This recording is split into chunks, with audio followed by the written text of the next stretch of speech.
Hey there, students. I know the AP exam's coming close and all of that stuff, so I'm making videos, trying to get stuff out there, and getting a lot of tweets from people asking for videos. I don't really have time to do all of them, but I got this tweet last week from Magnolia X33. And she asked me if I could do a video, maybe something about World War I, the causes or consequences or something like that. And I realize that she's got this YouTube channel with over 130,000 subscribers. So I'm like, of course I will, okay? Yes, you will get your video, Magnolia. So this one goes to Magnolia. She's got a channel on YouTube where she talks about makeup and fashion and what she bought at the mall or something like that. She can show you all the stuff, how much it cost. A lot of cool stuff that you're not going to find on this channel. I don't really do a whole lot of hair and makeup and that sort of thing. So if you want that, go ahead and subscribe to Magnolia X33's channel. And, you know, if you want some history, then hang around here after you do that. Now, Magnolia is also crazy about the Blackhawks, who have a really huge game tomorrow against the Minnesota Wild, so go Blackhawks. Alright, so what we're going to do in this video is take a look at the Treaty of Versailles. So I'm going to mix things up a little bit on this one.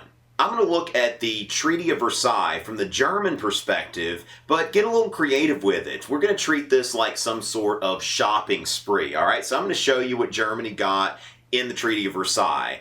Kind of like I went shopping, and, you know, hopefully it'll all make sense when I'm done with it. So it all starts with the Franco-Prussian War, which Germany was united and proclaimed an empire, and they got out of this war. One of the coolest things they got was Alsace-Lorraine, okay? These are like my favorite pants. These pants really speak my language. You get it? All right?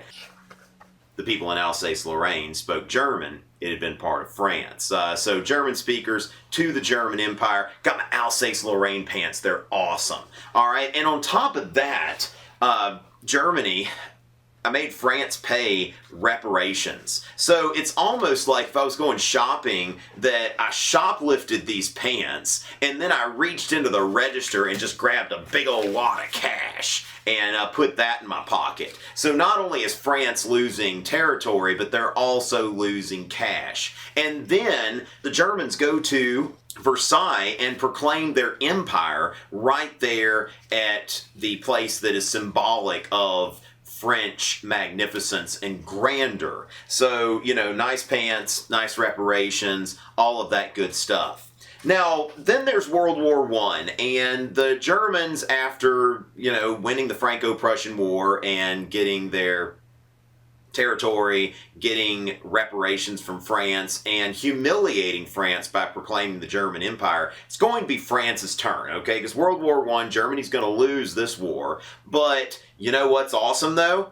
The reason that Germany surrendered was based on Woodrow Wilson's 14-point sale. Like, I didn't even have to buy these. He's giving them away, all right? So just this 14-point giveaway. I'm not going to go over all 14, but let's go over like 5 main ones here, okay? So, first of all, I've got freedom of the seas, all right? Freedom of the seas. First of the 14 points, the principles and such. Then, reduction of arms, because both of these things, whether it's freedom of the seas, remember Germany had their unrestricted submarine warfare, which drew the United States into World War I, became very contentious. Woodrow Wilson was president of the United States, so freedom of the seas. And then, reduction of arms, okay? Because the Anglo-German arms race was held responsible partially for World War I. So instead of building up our arms, if we reduce our arms, then we're less likely to have wars. Then the Austrian Empire was really big. You know, the German Empire is trying to take over people, that, you know, that sort of thing. We need self-determination of peoples. We need to break up these big empires like the Austrian Empire and create democracies in all of these small states that are going to be created in Europe in the wake of World War I.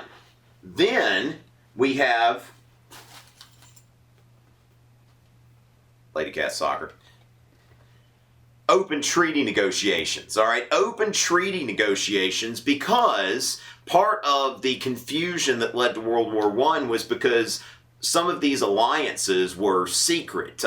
People just didn't know exactly who was allied with who or whom or whatever word I'm looking for and all of that. Now, finally, all right, this is the, if the 14 points were shopping, this would be Black Friday. The League of Nations, okay? This is the big thing, that Woodrow Wilson sees this League of Nations, a place that is a formal association of nations. They get together and talk and all of that kind of stuff, and we won't have any wars anymore, right?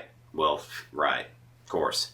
Okay, so Germany was so excited about Woodrow Wilson's 14-point sale! Alright, and they go over to Versailles. They're expecting that sort of thing. But when they get to Versailles, they see something totally different, alright? Instead, the French present them with some war guilt, alright? This is Article 231 in the Treaty of Versailles, okay? So, war guilt. Article 231.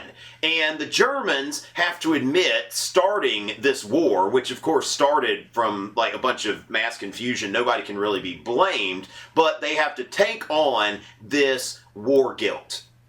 And then these Alsace-Lorraine pants that fit so perfectly, that spoke my language, after all that trouble they didn't quite fit, and Germany had to return them to France.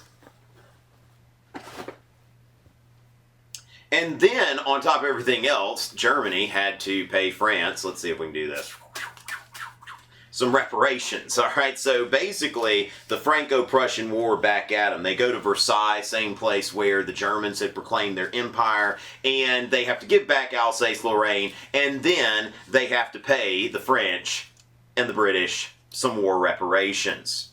And then I'll tell you what sucks most about it all is at that point, Germany's shopping spree was pretty much over, because with all of the economic collapse in Germany after World War I and having to pay all those reparations, German money, the German mark, became worthless because of hyperinflation. So Germany was pretty much broke. The money wasn't worth anything.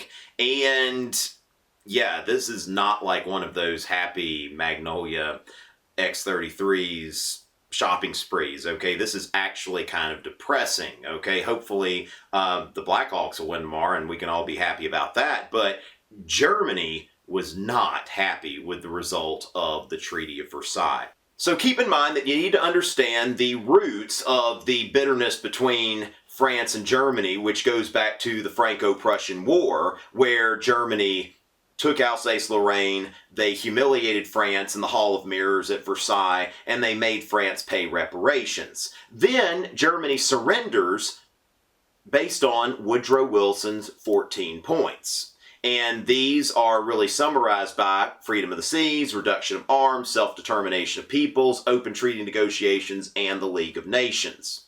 Then Germany went to Versailles, where they had to admit a really non-existent war guilt based on Article 231 of the Versailles Treaty. They had to give back Alsace-Lorraine, and on top of that, they had to pay reparations. And their economy pretty much sucked throughout the 1920s, leading to disillusionment, which leads people to favor extreme parties, such as the Communist Party and the Nazi Party. And Hitler takes over in 1933, and the rest is kind of leading up to World War II.